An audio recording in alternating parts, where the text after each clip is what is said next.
আজকে আমি কথা বলবো ভেলোর ফোর্ট নিয়ে। আজকে যেখানে আছি ওপেনিং টাইম হচ্ছে 3টা 30 থেকে 7টা পর্যন্ত।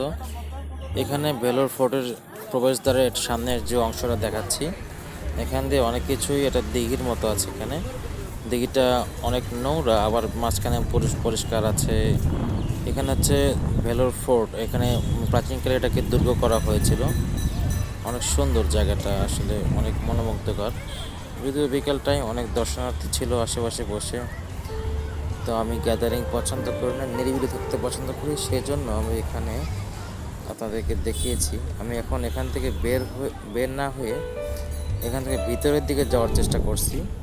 দেখাচ্ছি আসলে এটা দেখতে আসলে ক্যামেরাতে কেমন দেখা যায়।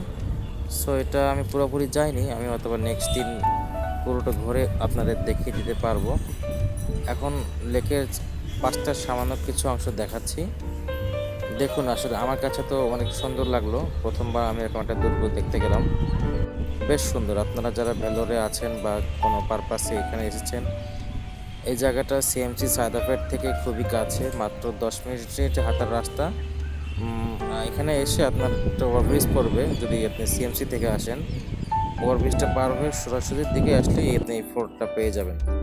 খুব সুন্দর দুর্গ, এখানে অনেক মানুষ দেখতে আসে, অনেক প্রাচীনকালে ঐতিহ্য বহন করতেছে জিনিসটা। এটা হচ্ছে আপনার একটা পদ্ম বাগান, এখানে কিছু পদ্ম ফুলের কিছু অংশ ফুটে আছে। মাঝখানে আমি একটা ছবি দিয়ে ফেলেছি হঠাৎ করে। যাই হোক, সমস্যা নাই। আমরা এখন এখানে একটা বিশাল মাঠ আছে, তার পাশে রাস্তা, খুব সুন্দর একটা প্রকাণ্ড গাছ। আমরা আসলে মন্দিরের কাছে চলে এসেছি। এটা একটা হিন্দুদের পুরাকৃতি। এখানে আগে মুসলিম থাকলো, এখন হিন্দুরা এখানে অনেক পূজা প্রকৃতি করছে। অনেক সুন্দর জায়গাটা। এখানে একটা বানর পানি খাচ্ছে। আমি এই দৃশ্যটি ধারণ করার চেষ্টা করেছি। আমার সামনে কিছু বিদেশি পর্যটক, আমার মনে হয় খুব সম্ভবত তারা সম্ভবত ভুটান থেকে এসেছে, অথবা ভারতেরই কোনো অঙ্গরাজ্যের, দিল্লি হতে পারে। সাধারণত এখানকার মানুষ অনেক কালো হয়, আপনারা দেখতে পাচ্ছেন এরা বেশ ফর্সা। যাই হোক, দেখি বানর কীভাবে পানি খাচ্ছে। বিষয়টি খুবই মনোমুগ্ধকর ছিল।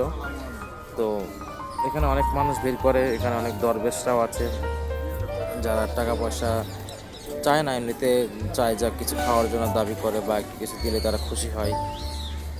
এই আর কি, জায়গাটা অনেক সুন্দর আর কি। এখানে অনেক পূজা করার জন্য অনেক মানুষ আসে।